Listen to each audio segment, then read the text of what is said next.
You were an ARTA guide for a number of years up in Idaho on the Stanislaus, and eventually in 1975 you came back and took over the managing of the California operation, which was the Stanislaus, Tuolumne, and South Fork American, run out of a little 10-acre ranch on right near the Camp 9 Road in Vallecito, near the Stanislaus.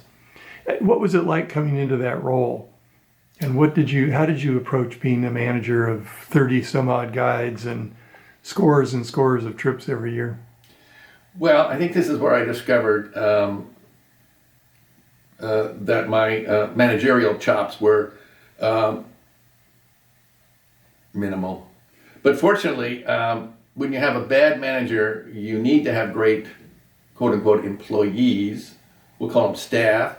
And I turned out to be a bad manager, and they turned out to be great staff. So it was a perfect fit. They didn't need any management. I didn't provide any. And on we went from there. I shared the responsibilities of managing the operation, which amounted to probably about 7, 8, 9, 10 trips a week on the American and on the Stanislaus and the Tuolumne. So it was a little bit of a hubbub, given the fact that trucks were going off to the distant river. Which means there's 15 to 25 people showing up for each of those trips. There's food buy and packing, there's gear, there's guides who come in and come out and have to be assigned, there's trucks that break down. There's lots going on in that time period. It's just a Grand Central Station of logistics is all it was. Meanwhile, all the rest of them, the staff, the guides, were having a hee-haw, running down the rivers, taking passengers, and being in water fights and having a heck of a great time. And I'm at the grocery store buying carrots and stuff. So Pete Wynn worked with you co-managing during that time? Pete and I shared it.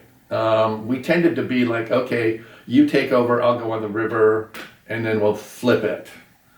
A couple of anecdotes.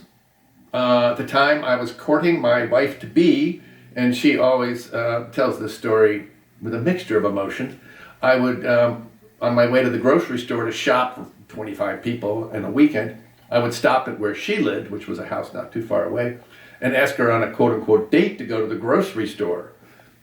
So we had a romantic launch to our relationship, shopping at a grocery store.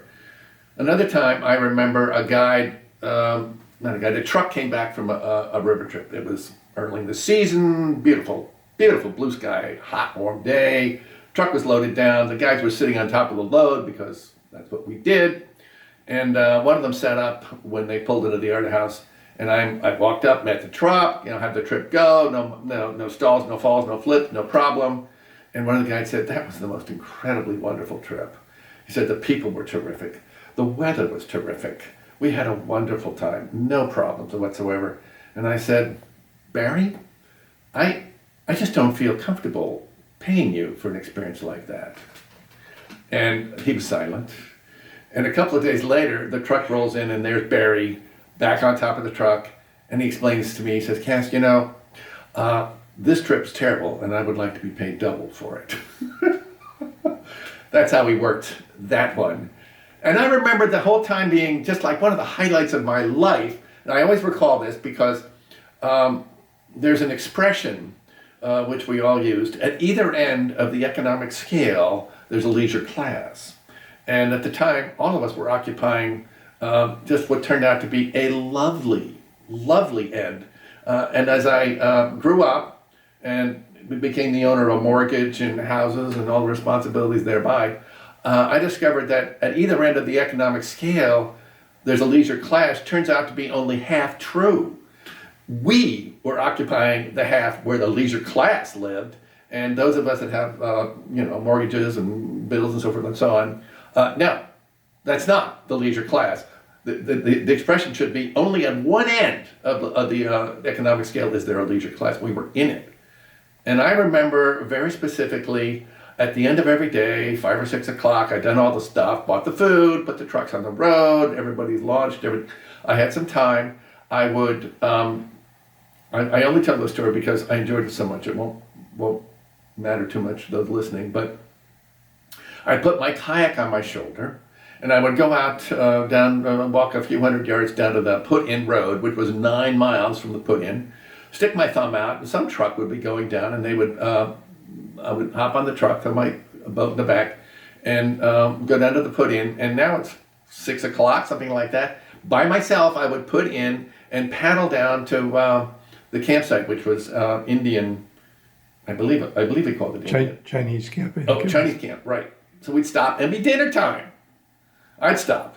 It'd be by myself in the kayak, stop, it'd be dinner time. I would go up to the camp, and I would, I was there as manager, so I was checking on the dinner, make sure it was well prepared, and everybody was doing well. That was my reason for being there. So I had a great dinner, listened to some music, drank a glass of wine, well, Sierra Club of wine, and then it was getting dark. In fact, it was probably dark. Got back in my boat, paddled down to the takeout in the dark, but at that point I had it memorized. And then put my boat on my shoulder again, stood up on Highway 49, and stuck out my thumb. And it turns out, as I discovered then, that if you have a kayak with you, you get rides right away from pickup trucks, because I think the understanding is that serial murderers don't have kayaks with them. It's like a sign saying, "Don't worry, I won't kill you. I have a kayak. I'm not going to kill you with it." Anyway, so I got a ride pretty quickly back to the house, and they dropped me off, and I go back in the house, spend the night in my sleeping bag, get up the next morning, start the whole thing over again, and around 5 or 6 o'clock, it would be time to go down the river again. As I say, when they finally close the door on me and I shuffle off of the mortal coil, that's going to be, when they talk about what are your top 5 highlights in your life, that will be in the top 5. That was a beautiful thing.